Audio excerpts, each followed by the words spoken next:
What's up, everyone? So, had another viewer fan question about test anxiety. How to get over test anxiety. I think everyone is confusing test anxiety with stress. Not everyone has true test anxiety. Yes, there are plenty of them out there. I went to school with many individuals who had test anxiety so bad they had to take the test on a different day in a different room in complete silence. Test anxiety, in my mind, my definition, is the kind of stress and anxiety that paralyzes you to the point where you can't take any test.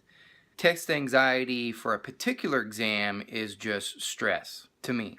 Everybody gets stressed for an exam. I don't know about you, but I kind of want to do good on the exam. I'd like to pass the exam. Things you can do to alleviate test stress, test anxiety. First, decide, is it true anxiety? Are you being paralyzed? Maybe you need to make special accommodations with your instructor, your professor, or your program. I urge you to try and get over this paralyzing type of anxiety. Tests are not going to go away in the world of nursing. Tests are not going to go away in your career. They're only going to get tougher. Figure out a way to manage the stress that is paralyzing you. If it's simple stress, test stress versus anxiety, 3 things that I think you can do. Maybe 5. First one, get your shit together. You better be prepared. You better have your ducks in a row. If you're having test anxiety or test stress because, oops, I forgot to study, oops, I was a procrastinator, oops, I didn't read the book, I didn't read the notes, I didn't make notes, then the responsibility rests on your shoulders. You fucked up. Your turn. Be prepared. Do the work prior to the exam.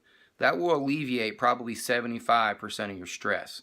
If you know your shit, you're not going to be that stressed about it. Second thing you can do, take more tests. Not only in school taking more tests, creating test scenarios, having test buddies, having study buddies that test you. Purchase or borrow those wonderful CDs. See if you can arrange to get another exam that's old and take that exam. One way or another, you need to practice the scenario. This is going to help you not only for what exams you're taking in school, but it's going to help you on the NCLEX. Take more tests. Take more tests. Third, get some freaking sleep. Don't pull an all-nighter the night before. Get some freaking sleep. I had an old classmate when I was an engineering student that had made the suggestion of not studying the night before, and I thought he was crazy. He was also one of the smartest guys in the room. Now he's basically one of the big brains in the military. He knew what he was talking about. I thought he was crazy back then. But over the years, I developed the same mentality. Study as much as you can prior, and then the night before, rest your brain. Rest your brain, get a good night's sleep, feel refreshed and ready to go. Should not be waking up the morning of the exam crunching.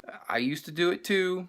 Do not wake up at 4 a.m., 3 a.m., pound a pot of coffee or Red Bull. Let's see if we can crunch, crash, squeeze in another 2 hours of rapid crash study. Doesn't work. And it's not good for long-term memory. Whatever you do cram into your brain for that morning exam, you're going to forget. And the last time that I remember, it's been a couple years, last time I remember, nursing is cumulative. What you learn on day 1 is still applicable on day 365. 10 years later doing this, I'm still applying crap that I learned in Nursing 101. It is cumulative. You are not helping yourself by cramming it in there for short-term memory. Disappears. This next tip is something I learned over the course of my career. This helps with test anxiety for the next exam. It doesn't help for the exam you take. It'll help in the long run. This 4th suggestion is don't take the exam and then sit and have a powwow with your classmate. Who had this answer for this question? What would you answer? What did you answer on this question? Oh no, I answered that question this way and B instead of C, but I had it this way. Oh my God, does that increase your stress? All that does is turn you into a ball of nerves. Stop it. The 5th and final suggestion I have for stress anxiety is learn from your mistakes. Learn what is working for you. Don't force yourself to study a certain way just because my friend A, B, and C study that certain way. I was a visual learner. I like drawing pictures and arrows and equal signs and greater signs. I like drawing diagrams. I like visual. Okay, some people just like to write, write, word after word after word after word. Some people like to do outlines. Some people like to do recordings. Some people like to study alone. Some people like to study in a group of 2 or 3. Some people like a whole plethora of students to throw ideas around. Figure out what works best for you and then follow the path of success. Don't treat your electrolyte exam differently than you're going to treat the sign-off to measure blood pressure. Treat them all the same so that you don't increase your stress in any way, shape, or form. Granted, the exam for electrolytes is way harder than being checked off to take a blood pressure, but you get the point. You have to prepare the same way every time. 5 tips, stress anxiety, figure out how to get past them. Let me know what you think. Thumbs up, thumbs down, drop me a comment, leave me an up, and as always, check your own pulse first.